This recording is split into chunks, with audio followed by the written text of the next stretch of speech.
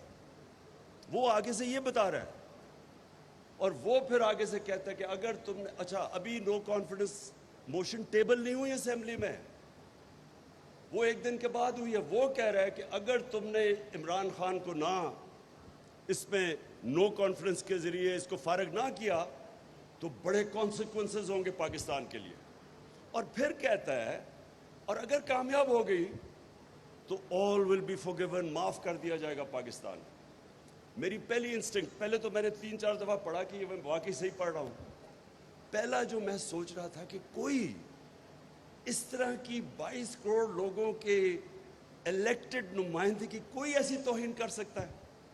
کسی کی جرت ہے کہ اس طرح کا خط کسی کو لکھ دے؟ اور ہمیں بعد میں کسی نے کہا جی وہ یا تو ایسے تو آتے رہتے ہیں مراسلے. کبھی کسی سیلف ریسپیکٹنگ ملک میں اس طرح کا مراسلہ نہیں آ سکتا.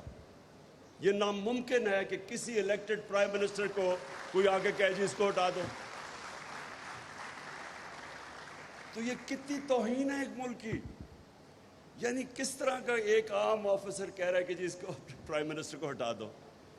تو مجھے دوسری حیرت ہوئی کہ میں پرائم منسٹر ہوں, وہ ایمبیسڈر ہے, فورن آفس میرے نیچے ہے, وہ کس کو حکم دے رہا ہے کہ اس کو ہٹا دو پرائم منسٹر کو.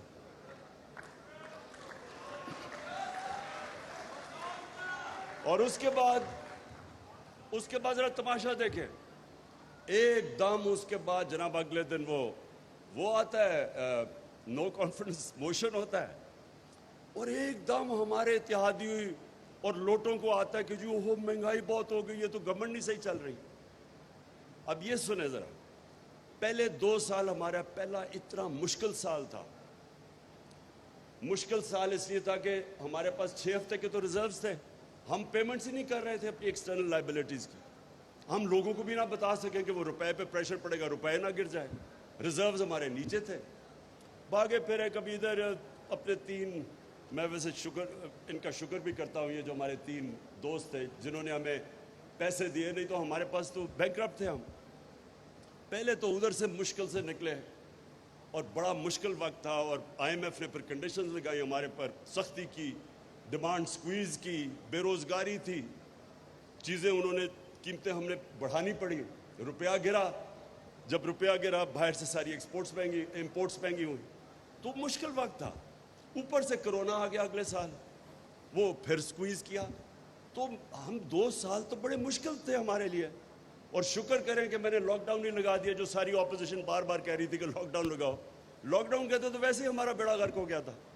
جس دنیا میں ملک میں لاک ڈاؤن لگایا, ذرا دیکھے تو صحیح, ان کی اکانومیز تو اجڑ گئی. ہم پہلے ہی بری حالات میں تھے. ساروں نے 3 مہینے میں نے سارا پریشر برداشت کیا, نہیں لگایا لاک ڈاؤن پوری طرح, اور اپنی اکانومی بچائی. یہی IMF تھی. ان سے میں نے بات کر کے کنسٹرکشن سیکٹر کے لیے کنسیشنز لی, کیونکہ روزگار تو انہوں نے دینا تھا. انہی کے ساتھ ہم نے بات کر کے اپنے تھوڑے ٹیکس کم کروائے, ہم نے انسینٹیوز دیے. تو 2 سال تو بڑے مشکل تھے. لیکن تیسرا اور چوتھا سال, 17 سال کے بعد, اب ذرا اکنامک گروتھ ریٹ دیکھ لیں. 17 سال کے بعد سب سے بہتر 2, جس میں ہماری معیشت اوپر گئی, جس میں ہماری ویلتھ کریشن ہوئی, اور سسٹینیبل گروتھ کی طرف جا رہا تھا. مطلب کہ سارے سیکٹرز گرو کر رہے تھے. Service sector, industry, large scale manufacturing جب اوپر آتی ہے, اس کا مطلب روزگار بھی ملتا ہے, ویلتھ کریشن ہوتی ہے. اور کنسٹرکشن سیکٹر کے ریکارڈ گروتھ ہوئی. تو ساری, اور پھر زراعت کے اندر جو ہم نے اپنے کسانوں کے لیے انسینٹیوز دیے, اور جو ان کی قیمتیں دلوائیں, اور جو شوگر مافیا پیسے نہیں دیتا تھا کسانوں کو, ان سے زبردستی ان کو کسانوں کو پوری قیمت بھی دلوائی, ٹائم پہ پیسہ دلوایا. انہوں نے انویسٹ کیا, تو ہماری 4.5% ہماری زراعت اوپر گئی. تو ایک سسٹینیبل گروتھ پہ تو پاکستان نکل گیا تھا. تو تب ان کو جب 6% گروتھ ریٹ ہو رہی ہے تو تب ان کو کدھر سے آ گیا کہ جی بڑی مہنگائی ہوگی اور جی حالات بہت برے ہیں. وہ شکر ہے کہ ابھی 2-3 نے بول ہی دیا اسمبلی میں, سچ نکل ہی گیا ان کے منہ سے کہ وہاں حالات تو اچھے تھے. تو اب ہمیں کدھر سے ٹیلی فون آ رہے تھے اور وہ تو سامنے آ گیا اب سب کے. تو جو لوگوں نے جا کے سب سے پہلے لوٹے ہوئے, ہمارے پاس سارا ریکارڈ ہے کہ کون کون امریکن ایمبیسی میں جا رہا تھا. جو لوٹے ہوئے وہ سارے امریکن ایمبیسی. اب امریکن ایمبیسی کا کیا کام ہے, یہ بھی سوال پوچھے. میں کیوں چاہتا ہوں کہ سپریم کورٹ, میں کیوں چاہتا ہوں کہ اس کے اوپر پوری ایک جوڈیشل انکوائری بنے. اگر یہ صحیح معنی میں انکوائری ہوگی, میں آپ کو یقین دلاتا ہوں کہ پاکستان کا اس میں اتنا فائدہ ہے, کیونکہ ہم جب انکوائری ہوگی آپ اپنی غلطیاں تو نہ دہرائیں. جب آپ اتنا بڑا ظلم ہوا کہ آپ نے سارا ایک ملک جا رہا تھا صحیح ڈائریکشن میں, اور میں نے بائی دا وے جا کے اپنے نیوٹرلز کو میں نے بتایا, شوکت ترین کو بھجوایا بتانے کے لیے کہ اس وقت بڑی ڈیلیکٹ ہماری ریکوری ہے. دنیا میں کموڈٹی سپر سائیکل آیا ہوا ہے. اس وقت اگر ہم نے اس کو ڈی سٹیبلائز کیا ملک کو, یہ سنبھال نہیں سکیں گے آپ اکانومی, کیونکہ اس وقت اگر روپیہ گرنا شروع ہو گیا, ہمارے پاس ریزروز ہی اتنے نہیں ہیں اور ہمیں مشکل پڑی ہوئی ہے کیونکہ قیمتیں اوپر, کموڈٹی پرائسز اوپر گئے ہوئے, تیل اوپر گیا ہوا تھا. اس سٹیج کے اوپر اس کے باوجود کہ ہم نے بتایا کہ یہاں نیوٹرل ہونا بڑی اچھی چیز ہے, ماشاءاللہ اچھا آپ نیوٹرل ہی رہیں, لیکن یہ اگر سازش کامیاب ہوگی تو کانسیکوینسز ہم نے بتا دیے کہ اس کا یہ کانسیکوینس ہوگا ملک کو, معیشت کے اوپر. اس کے بعد جب وہ چینج لے کے آئے اور یہ جو نیا سیٹ اپ آیا, میں آپ سے نہیں, میں پہلے دن سے کہہ رہا ہوں, جب سے میری پہلی تقریر تھی جب میں پرائم منسٹر بنا, میں نے تب کہا کہ یہ سارے اکٹھے ہوں گے, جمہوریت کے نام پہ ہوں گے. ابھی وہ ڈیموکریٹک موومنٹ کا نام نہیں آیا تھا, جمہوریت کے نام پہ سب اکٹھے ہوں گے اور ایک ہی ان کا انٹرسٹ ہوگا, کسی طرح بلیک میل مجھے اتنا کرے کہ این آر او مل جائے. میں اب یہ جو موہت پیرزادہ نے بات کی کہ اس نے مجھے آ کے بتایا, پہلے وارن کیا, وہ تو مجھے ساری خبریں آ رہی تھی 1 سال سے کہ کیا ہو رہا ہے. خبریں تو مجھے 1 سال سے آ رہی تھی کہ پلان کیا بنا ہوا ہے. لیکن میں آپ کو آج بتا رہا ہوں کہ ایک چیز میرا ذہن نہیں مان رہا تھا, اور وہ یہ نہیں مان رہا تھا کہ کیا یہ شہباز شریف کو پرائم منسٹر بنا دیں گے, کیا آصف زرداری پھر سے اقتدار میں آ جائے گا. یعنی یہ میں اس لیے آپ کو کہہ رہا ہوں, دیکھیں جو بھی پاکستان کا سوچتا ہے, جس کے باہر اربوں ڈالر نہیں پڑے ہوئے, جس کا جینا بننا اس ملک پہ ہے, تو وہ یہ سارے یہ سوال پوچھیں گے کہ وہ جو 30 سال سے 2 خاندان اس ملک کے اوپر مسلط ہے, میں نہیں کہہ رہا کہ انہوں نے یہ کتنے کرپٹ ہیں. آپ ان کے باہر کتنے اخباروں کے اندر ان کے اوپر آرٹیکلز آئے ہوئے ان کی کرپشن کے اوپر, انٹرنیشنل میں بات کر رہا ہوں, BBC کی ڈاکیومنٹریز آئی ہوئی ہیں ان کی کرپشن پہ, ہم نے تو نہیں نکالی. کرپشن کے کیسز ان کے اوپر اتنے ہیں کہ آپ کو سمجھ نہیں آتی کس کیس کے اوپر بات کریں. جو NRO-1 لیا انہوں نے, جو جنرل مشرف نے اتنا بڑا ظلم کیا اس ملک کے اوپر, میں نے سب سے زیادہ شور مچایا اس کے اوپر کہ وہ سرے محل جو آصف زرداری بار بار کہتا تھا کہ یہ ہمارا نہیں ہے, اور یہ انہوں نے کنٹیسٹ بھی کیس نہیں کیا جب پاکستانی گورنمنٹ نے انگلینڈ میں کیس کیا, وہ بیکیا اس کے پیسے پاکستان کو آنے تھے. $60 ملین پڑے ہوئے تھے سوئٹزرلینڈ میں, وہ پورا کیس میچور ہو گیا تھا, وہ پیسے پاکستان کو آنے تھے. NRO دے کے وہ معاف کر دیا, وہ جو پاکستان کو وہ انہوں نے وہ بھی ہضم کر لیا. نواز شریف کا اتنا اوپن اینڈ شٹ کیس ہے حدیبہ پیپر مل کا, جس میں اسحاق ڈار کی کنفیشنل سٹیٹمنٹ ہے, بینک اکاؤنٹس ہیں کہ کو قاضی فیملی لنڈن میں بیٹھی ادھر پیسے, یہ ساری چیزیں تو پروون تھی. وہ NRO-1 دیا گیا, وہ ساری معاف کی گئی. 10 سال کی کرپشن انہوں نے کی. ان کے دور کے سارے کیسز ہیں 95%, ہمارے تو دور کے کیسز ہی نہیں ہیں. ہمارا تو صرف ایک TT کا کیس ہے شہباز شریف کا, اور ایک جو مقصود چپڑاسی والا کیس ہے FIA کا، باقی تو سارے پرانے کیسز ہیں. تو وہ کیسز جو ہمیں 3.5 سال کہہ رہے تھے، اور یہ اسحاق ڈار ان کے دور میں بھاگا ہے، نواز شریف کے بیٹے ان کے دور میں بھاگے، یہ دماد شہباز شریف کا اس کے دور میں بھاگا ہے. تو ہمارے دور کے تو صرف ہمیں بلیک میل کیا جا رہا تھا NRO دینے کا. تو میرا پوائنٹ یہ ہے کہ کیسے کوئی سوچ سکتا تھا ان کو ملک کے اوپر لانے کے لیے؟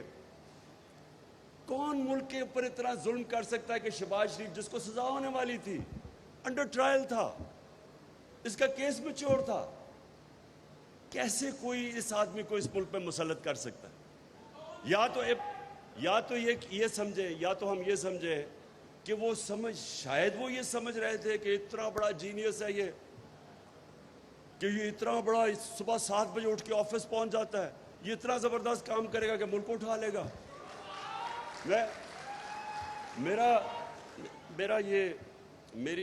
مجھے پھر یہ اب تھوڑا شک ہونا شروع ہو گیا کہ وہ جو 50 ارب روپیہ شہباز شریف نے اشتہاروں پہ خرچ کیا تھا، جو ساری ڈیولپمنٹ ہی اشتہاروں میں تھی، وہ شاید اس سے سمجھ گئے ہوں اشتہار میں اتنی ڈیولپمنٹ تھی، شاید وہ اس غلط فہمی میں تھے کہ یہ ایک دم ملک ٹرن اراؤنڈ کر دے گا. لیکن کوشچن اب یہ ہے، کون اس کی ذمہ داری اٹھائے گا کہ رجیم چینج کے بعد جدھر اب پاکستان اکنامک سروے کے اندر ساری فگرز دی ہوئی ہیں، آپ وہ پڑھ لیں تو اس میں ساری آپ کی فگرز ہیں جو اس گورنمنٹ کی اکنامک سروے ہے، اس میں ایک فگر دی ہوئی ہے. پاکستان سارے ٹارگٹ سے ہم نے زیادہ اچیو کیا. پاکستان کی تاریخ میں سب سے زیادہ ٹیکس کلیکشن ہوئی ہے، ریمیٹنسز ہوئی ہیں، اوورسیز پاکستانیز نے سب سے زیادہ پیسہ بھیجا ہے. ہماری جو اصل میں ملک تب ترقی کرتا ہے جب اس کی ایکسپورٹس اوپر جاتی ہے. نون لیگ کے 5 سال میں تو ایکسپورٹس شاید ہی اوپر ہلی نہیں، وہاں سے وہیں کی وہیں پھنسی ہوئی تھی. ہماری ریکارڈ ایکسپورٹس تھی. اور جو پھر سے میں کہہ رہا ہوں زراعت جو ترقی کی، تو جب ایک ملک ادھر جا رہا تھا اور آج مہنگائی آسمانوں پہ اور اکانومی نیچے، کون ذمہ دار ہے اس کا؟ کون جو ایک منٹ تو میں اس لیے کہہ رہا ہوں کہ یہ جو اگر ہم نے پاکستان میں اس طرح کی چیزیں آگے سے روکنی ہیں، یہ بڑا ضروری ہے. پریزیڈنٹ آف پاکستان نے سپریم کورٹ کو لکھا ہوا ہے کہ انویسٹیگیٹ کرے، وہ سائفر بھی بھیجا ہوا ہے کہ اس کے اوپر انویسٹیگیٹ تو کریں، اوپن انکوائری کریں اس کے اوپر، تاکہ آگے سے یہ چیزیں نہ ہوں، تاکہ ملک کم از کم ہمیں پتہ تو چلے کہ کون ذمہ دار ہے. آپ نے بات ٹھیک کی، شمشاد صاحب 25 سال کے بعد وہ حمود الرحمان رپورٹ آئی، لیکن کوئی یہ بات نہیں کرتا کہ کبھی کسی نے یہ پوچھا ہے کہ جب یہ ہم جنرل مشرف لے کے گیا تھا ہمیں امریکہ کی وار آن ٹیرر میں، اور وہ خود اپنی کتاب میں لکھتا ہے کہ وہ رچرڈ آرمیٹیج کا تھریٹ آئی، دھمکی کہ ہم will bomb you to stone age, ہم نے اس میں شرکت کی. اور مجھے یاد ہے ہم پوچھتے تھے مشرف سے شروع میں کہ ہم کیوں اس جنگ میں شامل ہو رہے ہیں، تو ہر قسم کا ہم شامل نہیں ہو رہے ہیں، ہم صرف لاجسٹیکل سپورٹ دے رہے ہیں اور اس طرح کی باتیں کرتے تھے. کیوں نہیں اس کا جواب طلب کیا گیا کہ 80,000 پاکستانی اس میں مرا؟ خود گورنمنٹ کہتی ہے کہ 150 ارب ڈالر سے زیادہ ہمیں نقصان ہوا، 35 لاکھ لوگ نقل مکانی ہوئی.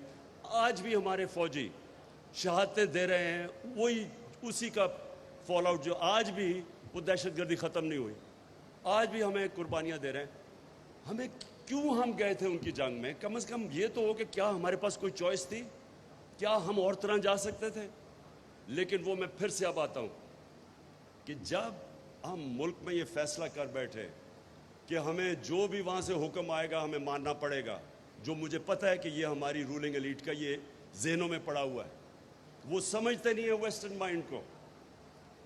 میں یہ سمجھتا ہوں کہ میرا ان سب سے بہت بہتر انڈرسٹینڈنگ ہے مغربی سوچ کی. ٹائم بھی میں نے گزارا اور سب کچھ، اور اندر سے ان کے لوگوں کو جانتا ہوں. میں یہ سمجھتا ہوں کہ یہاں ایک غلط فہمی ہے کہ جب ہم ان کے سامنے ان کی ہر بات مانتے رہیں گے وہ ہمارے ساتھ اور دوستی کر لیں گے. انٹرنیشنل ریلیشن میں کوئی دوستی نہیں ہوتی، انٹرسٹ ہوتے ہیں.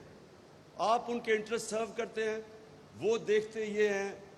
اور یہ ٹامی فرینک کی ایک کتاب ہے، اس میں وہ ایک پیراگراف ہے اس میں لکھتا ہے کہ we knew Musharraf was vulnerable, so we kept pushing him to do more. ایک لکھتا ہے ایک مائیکل شور جو اس سارے ایریا کا CIA چیف تھا، وہ بھی پڑھنے والا ہے، اس کا ایک آرٹیکل ہے ہفنگٹن پوسٹ میں 2008 کے قریب. وہ کہتا ہے کہ مشرف سے اتنے ہمارے امریکنوں کے اتنے ڈرٹی کام نہ کرواؤ، یعنی وہ کام نہ کرو اگینسٹ پاکستان's نیشنل انٹرسٹ، ملک کے مفادات کے اگینسٹ اس طرح کے کام نہ کرواؤ، کہیں ہمارا اتنا بڑا ایلائی ہے یہ پاکستانی لوگ اس کو ہٹائی نہ دیں. یعنی وہ کہہ رہا ہے کہ قبائلی علاقے میں اس نے سول وار کروا دی، وہ لکھتا ہے اس میں، اور اس نے اپنے لوگوں کو اپنے خلاف کر دیا ہماری خدمت کرتے ہوئے. تو ہم یہاں بار بار ثابت کر رہے تھے کہ جی یہ ہماری جنگ ہے اور یہ اور وہ، تو کبھی اس کے اوپر ہوا ہے ایک ملک کتنی بھاری اس کی قربانی دے، اس کے بعد ایک لفظ اپریسیشن کا نہ ہے امریکنوں سے جن کے لیے قربانی دی ہے. بلکہ اس کے علاوہ آپ دیکھیں ہر وقت کے two face double game Pakistan, یعنی برائی سنی ہماری. تو کیوں ہم نے کبھی اسیس کیا ہے کہ اتنا بڑا ملک کو نقصان پہنچا؟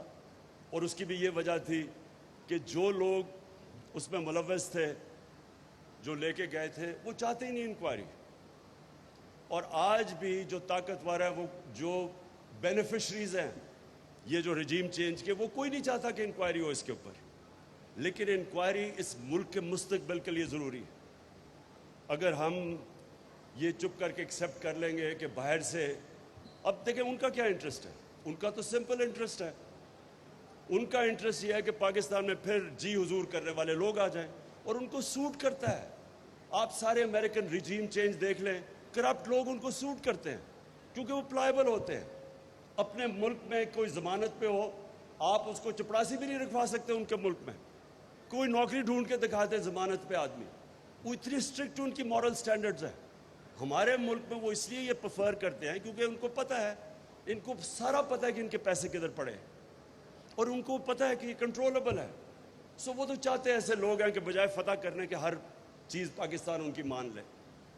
ہمارے انٹرسٹ میں کیا ہے؟ کیا ہمارے انٹرسٹ میں ہے کہ اس طرح کے چور اوپر بیٹھ جائیں؟ اگر آپ نے کسی ملک کو تباہ کرنا ہے، آپ کو یقین کوئی کسی دشمن کی ضرورت نہیں ہے، اس طرح کے چوروں کو اوپر بٹھا دیں.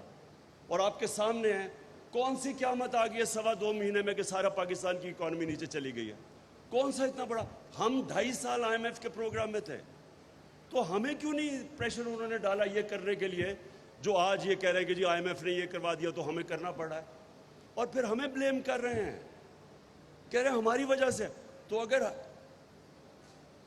ہمیں اب ذمہ دار ٹھہرا رہے ہیں تو اتنی محنت کر کے حکومت ہٹائی کیوں آپ نے؟ ہمیں رہنے دیتے، ہم ذمہ داری لے لیتے. تو پہلے آپ نے ایک غلط کام کر کے حکومت، اور پھر ذمہ دار ہمیں ٹھہرا رہے ہیں.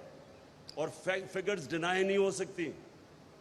پاکستان اکنامک سروے میں ساری فگرز ہیں کہ کدھر پاکستان تھا اور آج کدھر پہنچ گیا. تو میں آخر میں وے فارورڈ بتاتا ہوں. دیکھیں اس کا صرف ایک ہی راستہ ہے، کوئی اور چیز کریں گے ہم اپنے ملک کو مزید اور دلدل میں پھنساتے جائیں گے. اس ایک چوروں کے یہ ٹولے کو اوپر مسلط کرنے کے لیے جو حکومت اب چیزیں کر رہی ہے، یہ صرف اور صرف ان کو اوپر رکھے گی سارے ملک کے اداروں کو تباہ کر کے. ملک جو ہوتے ہیں وہ چلتے ہیں اداروں کے اوپر، اور ادارے چلتے ہیں رول آف لا پہ. جب آپ ملک کے ادارے اور رول آف لا تباہ کریں گے تو اصل میں آپ ملک کا مستقبل تباہ کرتے ہیں. اب ان کو اوپر رکھنے کے لیے رول آف لا بھی تباہ ہو رہا ہے. آپ کے سامنے ہے، کسی دنیا میں کوئی سوچ بھی نہیں سکتا کہ وہ لوگ جو کرپٹ لوگ آ کے بیٹھ کے اسمبلی میں اپنے آپ کو 1100 ارب روپے کے کیسز معاف کروا لیں، یہ کوئی تصور ہی نہیں کر سکتا. یہ تو ٹوٹل کانفلکٹ آف انٹرسٹ ہے. ہم سپریم کورٹ میں گئے اور امید لگائی ہوئی ہے سپریم کورٹ سے، تو رول آف لا تو پہلے وہیں ختم ہو گیا، پھر نیب ختم کر دی. جو نیب کے اندر امینڈمنٹس لائی ہیں، نیب اب کچھ نہیں کر سکتی.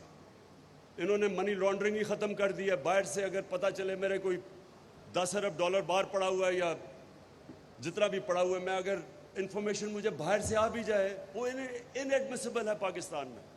پھر اگر میں پبلک آفس ہولڈر ہوں، میں اپنے رشتہ داروں کے نام اپنی بیوی بچوں کے نام پراپرٹیز کر دوں، وہ بھی انہوں نے نکال دیا، اس میں سے بینامی ختم کر دیا۔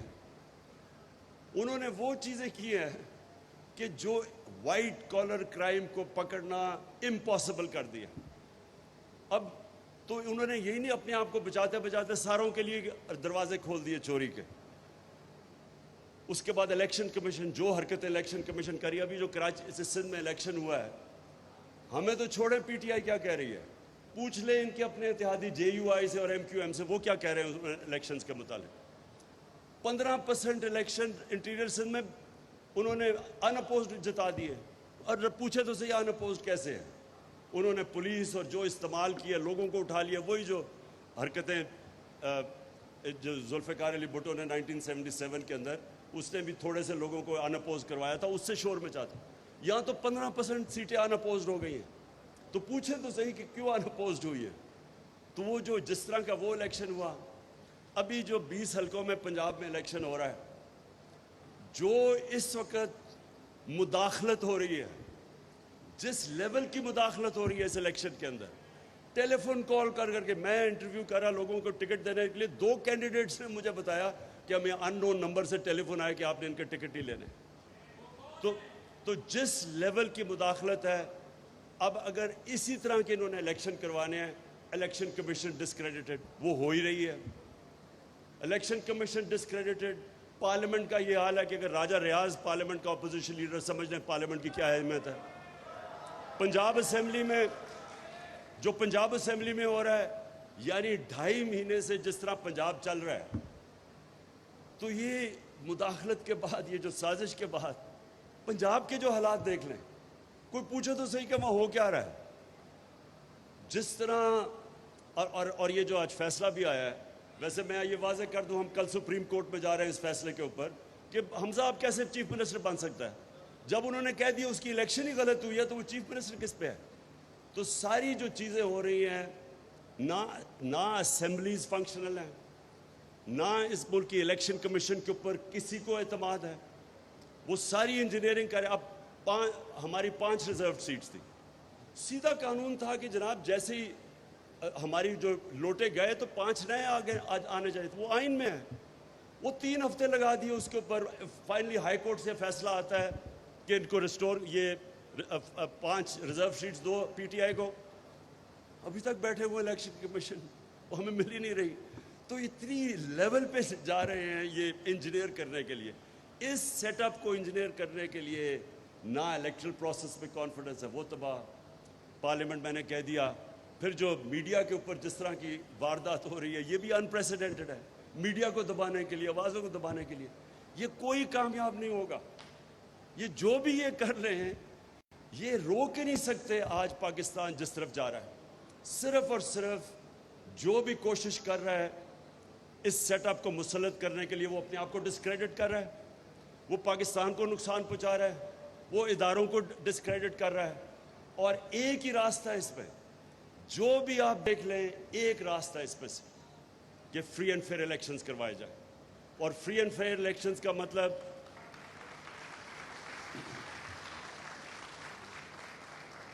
کریڈیبل الیکشنز، جس الیکشنز کی کریڈیبلٹی ہو، وہ الیکشن نہ یہ جو بھی اس وقت پنجاب میں ہو رہا ہے، یہ جو سندھ میں الیکشن کروائے گئے ہیں، اس الیکشن سے مزید اور انتشار بڑھے گا۔ جدھر ملک کی معیشت پہنچ گئی ہے اور جس طرف جا رہی ہے، مجھے خوف یہ ہے کہ وہ اس پوائنٹ پہ چلی جائے گی جب جو بھی بیل آؤٹ کرے گا، وہ پھر جب جو کنڈیشن جو اس کے لیے شرائط مانگے گا، وہ پاکستان کی جو سوورنٹی ہے وہ کمپرومائز کی جائے گی۔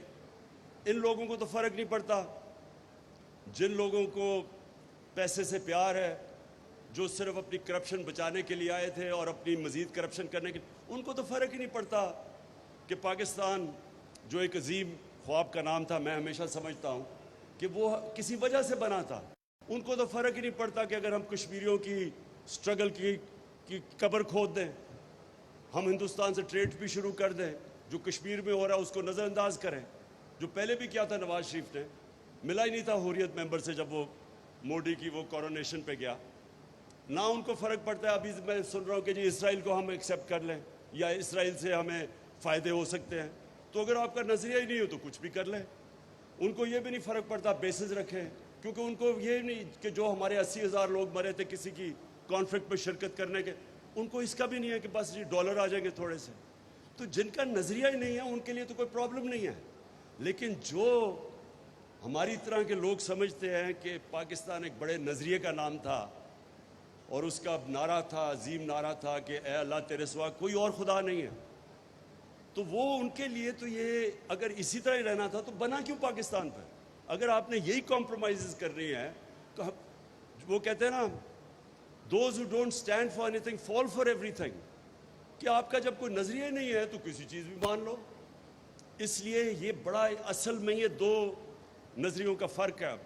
ایک یہ وہ مٹیریلز جو ذات کے لیے آئے ہیں, جو 30 سال سے بیٹھے ہوئے دو خاندان, جنہوں کو کوئی فرق نہیں پڑا کہ ایم ایل کانسی کو پکڑا دو, ان کو کوئی فرق نہیں پڑا جب وہ رمزی یوسف کو پکڑا دو ان کو پاکستان کے قانون بائی پاس کر کے, کوئی فرق نہیں پڑا جب وہ ریمنڈ ڈیوس نے دو لوگوں کو گولیاں مار دی مزنگ شہر کے بیچ میں, اس کو واپس دے دو. ان کو تو کوئی فرق ہی نہیں پڑتا. یہاں جب 400 ڈرون اٹیک ہوئے ان دونوں کے دور میں, کوئی شرم نہیں ان کو آئی کہ کبھی کوئی دنیا اجازت دیتی ہے جج, جوری اور ایکسیکیوشنر کسی کو بننے کے لیے کہ آپ ہی فیصلہ کریں. 8,000 دور آدمی بیٹھ کے کمپیوٹر گیم سے لوگ مار رہے ہیں یہاں پاکستان میں, اور یہ دونوں لیڈر چپ کر کے بیٹھے ہوئے تھے. ان کو کیا فرق پڑتا ہے اس سے؟ فرق تو ان لوگوں کو پڑتا ہے جو سمجھتے ہیں, اور جو اکثریت ہے اس ملک کی اکثریت بلیو کرتی ہے نظریہ پاکستان میں. آج جو یہ لوگ نکلے ہیں, میں آپ کو خود بتاؤں کہ میں خود حیران تھا جس طرح پبلک نکلی ہے, لیکن میں نے اس نتیجے پہ آ گیا ہوں کہ جو اکثریت ہے اس ملک کی وہ ابھی بھی اس خواب کے پیچھے ہے. یہ اوپر ہے جو تھوڑی سی ایک ایلیٹ, جو کرپٹ ایلیٹ ہو چکی ہے, جس کا صرف ذاتی مفادات کے لیے وہ سمجھتے ہیں پاکستان بنا تھا. یہ صرف ان کا ایشو ہے, باقی عوام ابھی بھی بلیو کرتی ہے اس نظریے پہ. اور لاسٹ چیز میں ایک آپ کے لیے ایاز آخر میں یہ ایک آپ نے بات کی ایکسٹینشن کی, میں اسی کے اوپر اپنی تقریر ختم کرتا ہوں. دیکھیں, میں نے بڑا زندگی میں ایک عام سا آدمی ہوں, بڑی غلطیاں کی ہیں زندگی میں, لیکن میں نے جو کرکٹ کے اندر میں باقیوں سے آگے اس لیے نکلا کہ میں ہمیشہ اپنی غلطیوں کی انالیسس خود کرتا تھا, اپنا سب سے بڑا کرٹک تھا, اور ہمیشہ کوشش کرتا تھا کہ جو میں غلطی کرتا ہوں اس کو کریکٹ کیا جائے. اور میں یہ دنیا میں کسی بھی انسان کی, معاشرے کی, ادارے کی پروگریس میں صرف ایک ہی طرح پروگریس کرتا ہے کہ اپنی انالیسس کرے, اپنی غلطیاں دور کرے اور پھر وہ آگے بڑھتا ہے. میں نے یہ 3.5 سال جو حکومت میں بیٹھا, اللہ نے موقع دیا, یہ تھے میرے سب سے مشکل 3.5 سال زندگی کے, لیکن انہوں میں نے بڑی چیزیں سیکھی. اور میں یہ سمجھتا ہوں کہ جب اتنے بڑے چیلنجز تھے, کیونکہ چیلنج بہت بڑا تھا, کیوں ایک کرائسس تو تھا نہیں.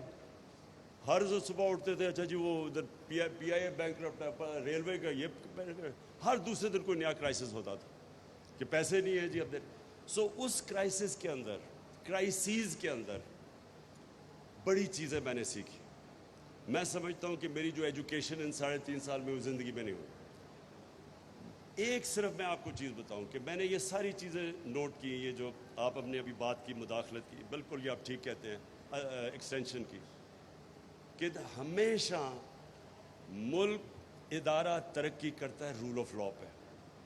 آج شوکت خانم ایک انٹرنیشنل لیول کے 2 ہاسپٹلز ہیں, وہ صرف رول آف لاء پہ ترقی کرتے ہیں, میریٹوکریسی پہ کرتے ہیں. آج چائنا کی جو سب سے بڑی وجہ تیزی سے اوپر آنے کی, ان کی بڑا زبردست الیکٹرل پالیٹکس, الیکٹرل ڈیموکریسی نہیں ہے, لیکن میریٹوکریسی کا زبردست سسٹم ہے. میریٹوکریسی اور رول آف لاء ساتھ ساتھ جاتے ہیں. لیکن ہمارا مسئلہ یہ تھا کہ اتنے زیادہ پرابلمس تھے کہ میں صبح اٹھ کے ہمیشہ سوچتا تھا کہ آج میں نے کتنے پرابلمس کو ڈیل کرنا ہے, کہ میں نے پھر پرائیورٹائز کرتا تھا کہ آج میں صرف یہ پرابلمس کو ڈیل کروں گا, کیونکہ آپ ساروں کو تو کر ہی نہیں سکتے تھے. ملک کے اندر ایک انسٹیٹیوشنل بریک ڈاؤن ہے, اور وہ آیا 30 سالوں سے دیر سے آ رہا تھا. جب آپ مارشل لا لگاتے ہیں تو سب سے پہلے ادارے ختم ہو جاتے ہیں, رول آف لا ختم ہوتا ہے. اور جو ہمارے ڈیموکریٹس تھے انہوں نے کبھی بھی ان کا رول آف لا ایشو ہی نہیں تھا. Relaxation of all the rules تو نواز شریف نے شروع کیا تھا.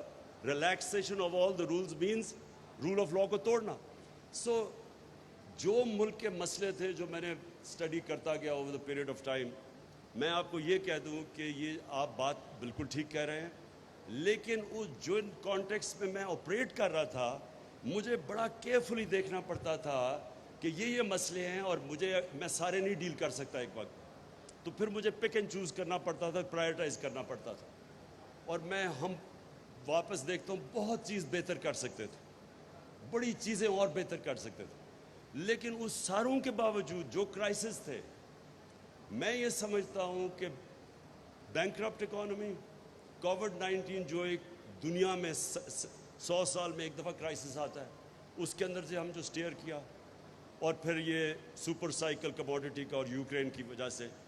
اگر آج میں پیچھے دیکھوں تو جب میں شروع کیا تھا 3.5 سال پہلے, اور میں اینڈ میں دیکھوں کہ جو آج اکنامک سروے میں پاکستان کی آل راؤنڈ گروتھ تھی, آئی ایم ایف نے بھی کہا سسٹینیبل گروتھ تھی, اگر یہ ہو سکتی تو میں سمجھتا ہوں کہ یہ اس کانٹیکس میں ہمارا بڑا کامیاب, بیئرنگ ان مائنڈ جتنے کرائسس تھے, 17 سال میں سب سے زیادہ بہتر اکنامک گروتھ پچھلے 2 سال میں ہوئی تھی. میں سمجھتا ہوں کہ یہ ہماری بہت بڑی کامیابی تھی. Thank you G.